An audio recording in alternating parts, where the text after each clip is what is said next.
는 종교입니다. 예수님은 나는 부활이요 생명이라고 말씀하셨습니다.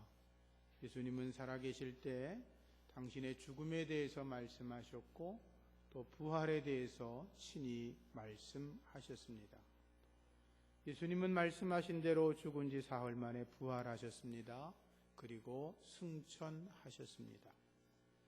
사도행전은 예수님께서 부활하시고 40일 만에 승천하셨다는 말로 시작되고 있습니다. 마태복음, 마가복음, 누가복음, 요한복음의 시작은 예수님의 탄생으로 시작하고 있습니다. 그런데 사도행전의 시작은 예수님의 승천으로 시작이 되어 있습니다. 그것은 예수님께서 승천하셔야 성령께서 오시기 때문이었습니다. 그래서 사도행전 1장에는 예수님의 승천에 대해서 말씀하고 있고 2장에는 오순절 성령 강림 사건을 기록하고 있는 것입니다. 예수님께서 친히 약속하셨던 보혜사 성령께서 우리 가운데 임하셨던 것입니다. 승천은 오순절 성령 강림 사건에 있어서 반드시 있어야만 되는 사건이었고 이제 예수님의 시대가 지나고 성령과 더불어서 새로운 선교의 장을 여는 시작이 사도행전의 시작인 것입니다. 부활하신 예수님은 승천하셨습니다. 마가복음 16장 19절 말씀 보면 예수님께서 말씀을 마치신 후에 하늘로 올리우사 하나님 우편에 앉으셨다라고 말씀하고 있습니다. 누가복음 24장 51절 말씀에도 축복하실 때 저희를 떠나 하늘로 올리우시니 라고 말씀하였고 사도행전 1장 3절의 말씀에도 제자들이 보는 데서 승천하셨다, 올려져 가셨다라고 말씀은 기록하고 있습니다. 예수님은 생전에 제자들에게 당신이 승천하실 것에 대해서도 말씀하신 바가 있었습니다. 오병이어 사건 이후에 예수님께서 제자들과 말씀을 하시다가 이렇게 말씀하셨습니다. 내가 하늘에서 내려온 살아있는 떡이다. 이렇게 말씀하셨습니다. 제자들은 그 말이 도대체 무슨 영문인지 이해를 하지 못했습니다. 예수님이 거듭 말씀하셨습니다. 너희들 잘 들어라. 인자의 살을 먹지 않고 인자의 피를 마시지 아니하면 너희 속에 생명이 없다. 이렇게 말씀하셨습니다. 제자들은 깜짝 놀랐습니다. 아니 어떻게 우리가 예수님의 살을 먹고 예수님의 피를 먹고 마실 수 있단 말인가? 도대체 이 말은 너무나 어려워서 이해하기가 어렵다. 그런 표정을 짓고 있었습니다. 그때 예수님께서 이렇게 또 말씀하셨습니다. 그러면 너희가 인자가 이전에 있던 곳으로 올라가는 것을 본다면 천국으로 내가 다시 올라간다면 하늘로 내가 다시 올라간다면 너희가 어떻게 하겠느냐라고 말씀하시면서 당신이 승천하실 것에 대해서 말씀을 하셨던 것입니다. 예수님께서는 또한 부활하신 후에도 막달라 마리아에게 말씀하셨습니다. 나를 붙들지 마라. 나는 아직 아버지께로 올라가지 않았다. 너는 내 형제들에게 가서 그 제자들에게 내가 하나님께로 올라간다고 말하라고 그렇게 이야기를 했습니다. 예수님은 말씀하신 대로 승천하셨습니다. 예수님의 승천에 대해서 사도 바울도 이야기하고 있습니다. 에베소서 4장 10절 말씀 보면 그가 모든 하늘 위로 오르셨다라고 기록하고 있습니다. 디모데전서 3장 16절에는 영광 가운데서 올려지셨다라고 말을 했고 히브리서 기자도 말하기를 우리에게 큰 대제사장이 계신데 승천하신 분 하나님의 아들 예수 그리스도라고 전하고 있습니다. 사도 베드로도 말하기를 예수님은 하늘에 오르셔서 하나님 우편에 계시고 지금 천사와 권세들과 능력들이 예수님에게 복종하고 있다고 전하였습니다. 예수님의 승천은 만들어낸 이야기가 아니라 분명한 역사적인 사건이었다라고 하는 것입니다. 우리 주님이 승천하셨습니다. 구약 성경에 보면 에녹의 승천 기사가 나옵니다. 하나님께서 에녹을 데려가심으로 세상에 있지 않더라 이렇게 됐고, 그리고 엘리야가 불수레와 불말을 타고 하늘로 올려간 이야기가 열왕기하 2장에 기록되어 있습니다. 구약 성경에 에녹과 엘리야의 승천 기사가 있다는 건 너희들 예수님이 승천하시게 되면 놀라지 마라. 이미 너희의 선조들 가운데 에녹이 승천했고 엘리야가 승천한 것처럼 우리 주 예수 그리스도께서 승천하신 것이다 라고 그렇게 말씀하고 있는 것입니다. 부활하신 예수님은 이 땅에 더 이상 머무르실 이유가 없으셨습니다. 예수님은 이 땅에서 인간을 위한 일을 다 끝냈기 때문에 승천하신 게 아니라 예수님은 승천하셔서 아직도 인간들을 위하여 하실 일들을 마저 다 이루시려고 하나님 나라에 오르셨던 것입니다.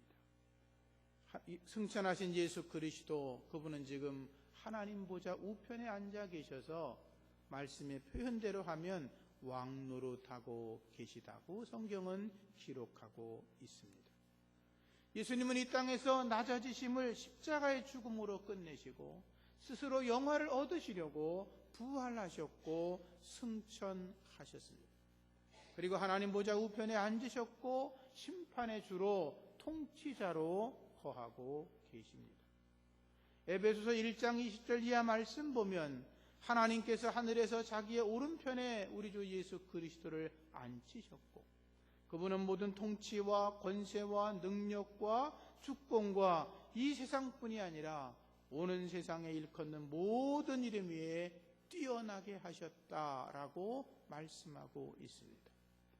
고린도전서 15장 9할장의 말씀도 보면 그가 모든 원수를 발 아래 둘 때까지 반드시 왕노릇 하시리니 라고 말씀은 기록하고 있습니다. 예수님은 하나님 보좌 우편에 앉아 계신 줄로 믿습니다. 그리고 그분은 그 보좌에 앉으셔서 온 세상을, 온 우주 만물을 다스리시며 통치하고 계시는 분이십니다.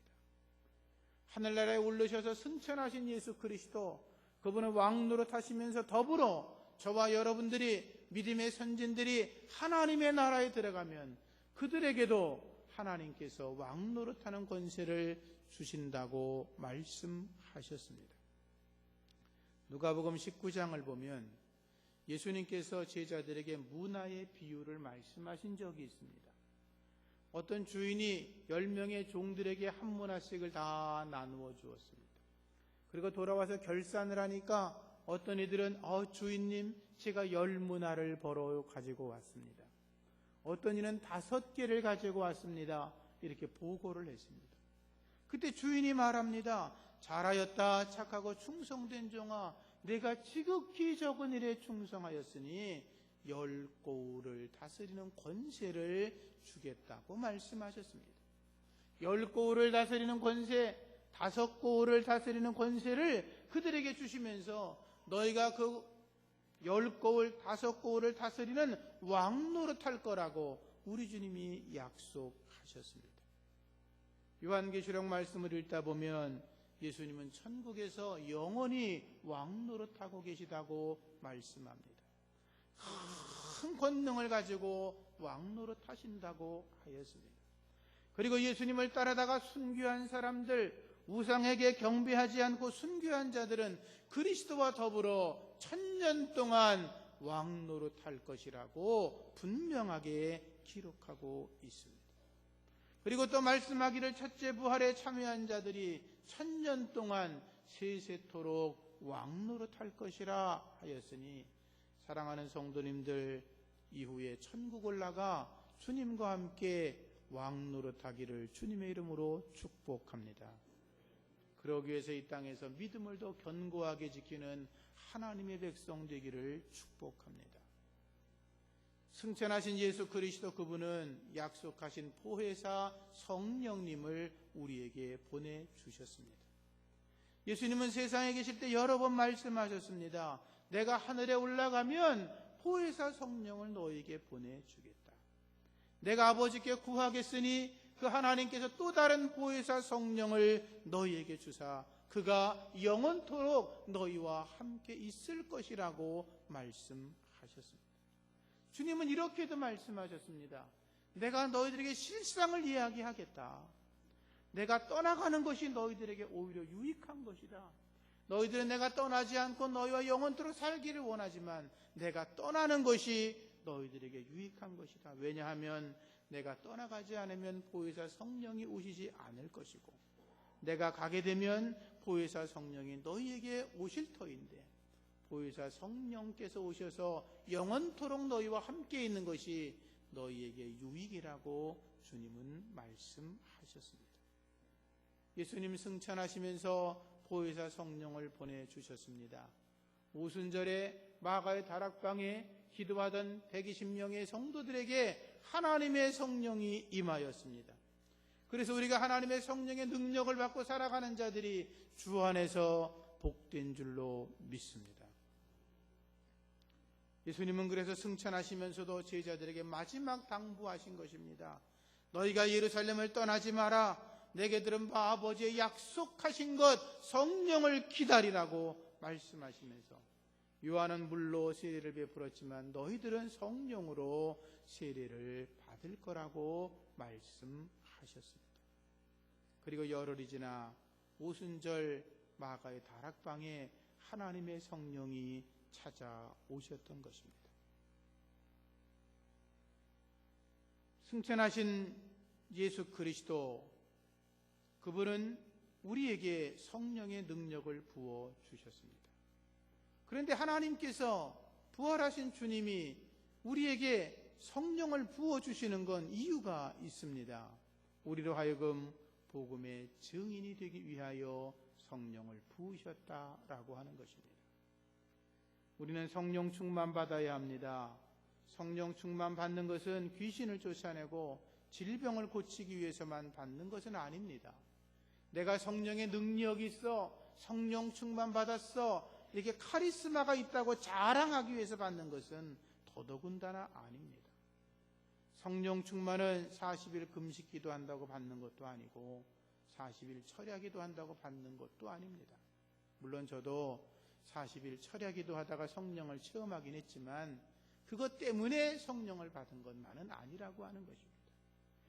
기도하면서 자기를 낮추고 하나님의 성령을 모셔드린다고 한다면 성령 충만을 경험하고 하나님의 거룩한 능력을 받게 될 것입니다. 그러나 성령 충만을 나를 드러내는 도구로 사용한다든지 내 안에 있는 하나님의 능력을 과시하기 위해서라고 한다면 그것은 하나님의 영광을 가려버리고 마는 일이기 때문인 것입니다. 더 낮아짐으로, 더 겸손함으로 하나님의 성령의 은혜와 충만함을 받아들이는 여러분들 되시기를 축복합니다. 성경을 보면 오순절에 성령 충만받은 제자들이 밖으로 뛰쳐나가 복음을 전하는 동안에 그들은 자신의 능력을 드러내고 자신의 신비한 체험을 자랑하지 않았습니다. 그 모든 게 하나님의 능력이라고 이야기하면서 오직 그들은 예수님의 죽음과 예수님의 부활을 증거하는 전도자로 헌신했다고 하는 걸 우린 성경을 통해서 발견할 수가 있습니다. 그리고 그들이 복음을 전하다가 전도하는 현장에 안진뱅이가 찾아오면 그가 일어났고, 복음을 전하는 현장에 앞을 보지 못하는 사람이 찾아오면 눈이 열렸고, 귀가 열리고 입이 열리고 귀신이 쫓겨나가는 기적들이 나타났던 것입니다. 복음을 전하는 그 현장에서 말입니다. 그래서 저와 여러분들이 전도의 자리로 다시 돌아가야 될 줄로 믿습니다. 여러분들이 주님의 거룩한 능력으로 복음을 전한다면, 불신자를 만나 전도하기 시작한다면 여러분들 속에는 성령께서 역사하셔서 우리 주변에 예수 믿지 않은 영혼들이 치료를 받고 병든 자가 일어나게 되고 귀신이 도망가고 그들이 예수 이름을 믿고 구원받아 천국 생활을 시작하게 될 것입니다. 죄와 사망과 악한 사단과 싸워 이기며 하나님의 능력의 사람으로 그들이 거듭나게 될 줄로 믿습니다.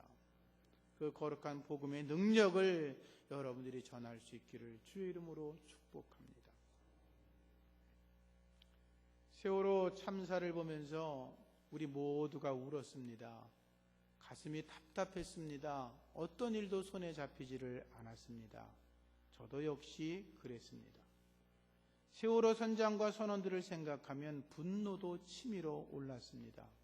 새벽에 기도하는데 너무나 답답해서 어떤 날은 기도도 되지 않고 분노의 감정도 막 솟아오르고 그랬습니다. 금요일날 저녁도 제가 말씀을 드렸지만 무언가 이제 기도를 하기 시작하는데 성령께서 갑자기 어떤 이야기가 생각이 나게 하셨습니다. 성경 이야기는 아니고요. 미네르 목사님에 관한 이야기였습니다. 마르틴 미네르라고 하는 독일 교회 목사님이 계셨습니다.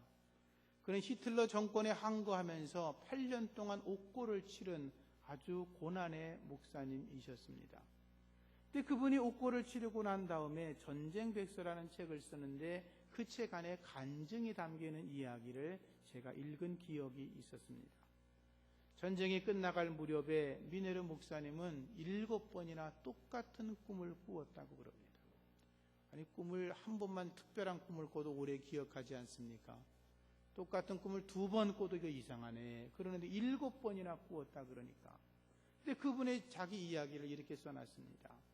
많은 사람들이 하나님 앞에서, 심판대 앞에서 한 줄로 쭉 써가지고 자기 죄를 이렇게 고백하고 용서해달라고 그렇게 구하고 있는데, 또 그 미네르 목사님도 그 대열에 서서 똑같이 그런 모습을 하고 있는데, 어떤 한 사람이 자기 죄를 고백하지도 않고 회개하지도 않고 자꾸 뒤를 쳐다보면서 뭐라고 중얼중얼 하면서 변명을 하고 있더랍니다.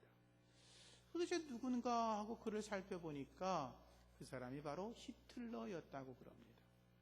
왜 저놈이 자꾸 뒤를 쳐다보고 있지? 라고 하는데 하나님께서 미네르 목사님에게 이렇게 말씀하셨답니다.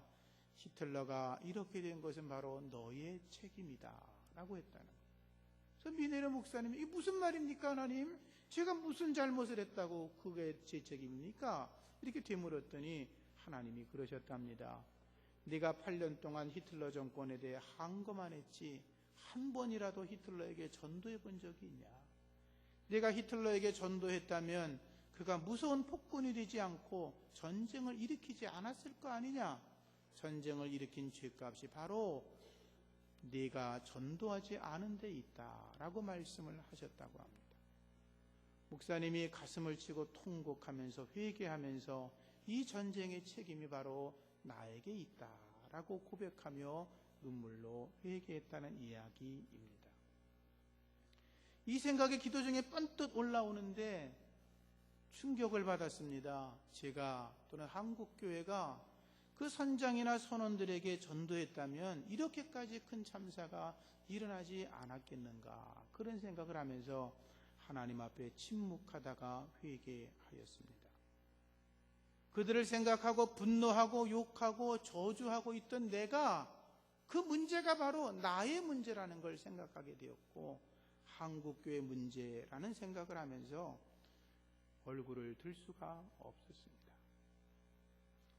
주의 성령께서 우리에게 말씀하실 때 때를 얻든지 못 얻든지 하나님을 알지 못하는 사람들에게 복음을 전하는 하나님의 사람이 저와 여러분 되기를 축복합니다.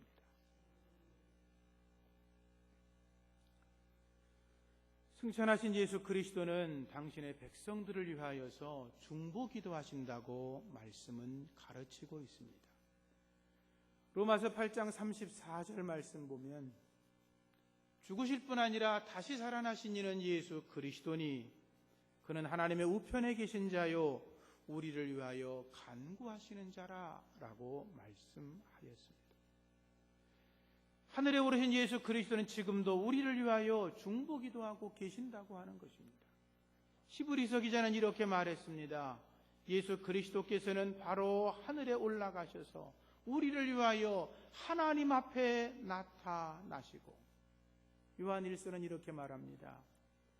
우리의 죄가 만일 누가 죄를 범하여도 아버지 앞에서 우리에게 대언자가 있으니 그분은 곧 의로우신 예수 그리스도라고 말씀하고 있습니다. 승천하신 예수 그리스도께서 무엇을 하고 계시느냐? 저와 여러분들이 하나님 앞에 죄를 범하여 심판을 받고 생명을 받을 수고 저주를 받을 수밖에 없지만 우리 주님께서 저와 여러분들의 죄를 위해서 대신 변호해 주시고 우리의 죄를 용서해 주십사 하고 하나님 앞에 중보하고 기도하고 계신다는 것입니다. 그 주님의 은혜 때문에 우리가 오늘도 살아있는 줄로 믿습니다. 찰스 스펄전 목사님은 이런 말을 했습니다. 중보기도가 할 수 없는 일은 아무것도 없다라고 말하였습니다. 중보기도는 불가능을 가능케 하는 놀라운 능력이라고 하는 것입니다. 하나님께서 소돔과 고모라 성을 다 멸하실 때에 하나님께서 말씀해 보면 아브라함을 기억하사 이렇게 기록되어 있습니다. 하나님이 아브라함을 생각하시고 롯과 그의 가족을 살려내셨다는 것입니다. 우리도 그래서 우리 주변에 예수 믿지 않는 가족이 있다면, 예수 믿지 않은 친척들이 있다면, 우리 주변에 예수 믿지 않은 이웃들이 있다면 그들을 위해 끊임없이 중보기도해야 합니다. 환난 날에, 마지막 날에 그들이 회개하고 예수 믿어 구원의 자리에 이르러 하나님의 나라 천국에 갈 수 있도록 끊임없이 기도해야 될 줄로 믿습니다. 우리는 이 땅을 위해서도 기도해야 합니다. 이 땅이 얼마나 패역해 있습니까? 얼마나 악해 있습니까? 얼마나 거짓과 위선과 황금만능주의와 세상과 마귀에 붙들려 살아가고 있습니까? 그래서 우리가 이 땅을 고치는 하나님의 기적이 일어날 수 있도록 기도할 수 있어야 합니다. 미국의 수도 워싱턴에서 1993년에 1년 만에 그 조그만 도시에서 454명이 살인을 당했다. 그 미국의 수도 워싱턴이 살인자들의 도시라는 명칭을 얻게 되었습니다. 그런데 그 후에 6년 뒤에 그 워싱턴의 범죄율과 폭력 범죄율이 60%까지 떨어졌고, 그리고 피살자 수가 232명으로 절반이나 줄어들었고, 강도가 70%가 감소되었고, 강간도 40%나 줄어들었다 그럽니다. 그런데 많은 이들이 이야기하기를 그 1993년 그 엄청난 사건이 있던 그 해부터 수많은 교회들이 그 도시를 위해서 중보기도했기 때문이라고 그렇게 이야기하고 있습니다. 이 나라와 민족을 위해서도 기도해야 합니다. 남과 북이 통일되어 북녘 땅에 하나님의 복음이 전해지고 그 땅에 신임하는 많은 사람들이 참된 자유를 얻고 하나님을 마음껏 예배할 수 있도록 우리가 기도해야 됩니다. 동독과 서독이 통일을 가져올 때 많은 사람들이 노력하고 모든 기관들이 수고했겠지만 교회도 하나님 앞에 엎드려 기도했습니다. 1989년 5월 동독에서, 서독이 아니라 동독의 라이프치히에 있는 교회에서, 니콜라의 교회로 알려진 그 교회에서 몇몇 성도들이 모여 함께 기도하기 시작했습니다. 퓨러 목사가 산상수훈 설교를 한 뒤에 그들은 독일이 평화적으로 통일되기 위한 기도회를 시작하였습니다. 근데 그들의 기도에 동참하는 사람들이 점점점 많아지기 시작했습니다. 처음에는 불과 몇 명 안 되었던 것이 50명, 100명, 1000명, 2000명 늘어나기 시작했습니다. 어느 날은 교회당 안에 2000명이 바깥에 10,000명 이상이 모여 기도하기에 이르렀습니다. 그들이 기도를 끝나고 평화 행진을 하자 사람들이 막 따라왔고 10만 명이 넘는 사람들이 그 평화 통일을 위해서 기도하기 시작하고 행진을 시작했습니다. 동독의 군인들이 그를 가로막을 수가 없었습니다. 워낙 많은 사람들이 움직였기 때문에. 그리고 나서 한 달 뒤에 1989년 11월 9일 베를린 장벽이 무너졌습니다. 기도의 능력이 역사한 것입니다. 우리도 기도해야 합니다. 내가 잘 먹고 잘 살기 위해서 기도할 것이 아니고 내가 혼자 번영하고 나 혼자 번성하고 나 혼자 잘 되기 위해서 기도할 것이 아니라 하나님의 나라와 하나님의 의가 이 땅에 실현될 수 있도록 기도해야 합니다. 하나님의 나라와 하나님의 의가 실현되기 위해서 내가 하나님의 미랄이 될 수 있도록 하나님 앞에 기도해야 이 땅에 엄청난 재앙과 참극이 나타나지 않을 줄로 믿습니다. 베옷을 입은 심정으로 엎드려 회개하며 기도해야 합니다. 이 땅을 위해 중보기도해야 합니다. 더 이상 이 땅에 이러한 참극이, 이러한 어리석은 일이, 인간의 욕망과 탐욕 때문에 다시는 이러한 일이 일어나지 않도록 예수 믿는 우리가 먼저 엎드려 기도하고, 그런 일들이 우리에게 찾아왔을 때 내 생명을 들여서 다른 생명을 살려내는 십자가의 삶을 살아가야 될 줄로 믿습니다. 말씀을 정리하겠습니다. 부활하신 예수님은 이 땅에서 하신 사역을 완성하시려고 승천하셨습니다. 지금 하나님 보좌 우편에 앉으셔서 온 우주 만물을 다스리시고, 이 땅에서 하나님 앞에 충성된 자들을 불러 올리셔서 그들을 왕노릇하게 하실 것입니다. 그 주인공이 여러분 되기를 축복합니다. 승천하신 예수님은 성령을 보내셔서 우리가 성령의 능력을 받아 복음을 증거하기를 원하고 계십니다. 그리고 우리를 위해 중보기도 하시면서 우리도 구원받지 못한 백성들을 위해서, 죄악 가운데 살아가는 이들을 위해서 중보기도 하기를 원하고 계십니다. 그 일에 헌신하셔서 하나님께 영광 돌리는 여러분이기를 축복합니다. 그리고 주님은 말씀하신 대로 다시 오실 것입니다. 기도하겠습니다.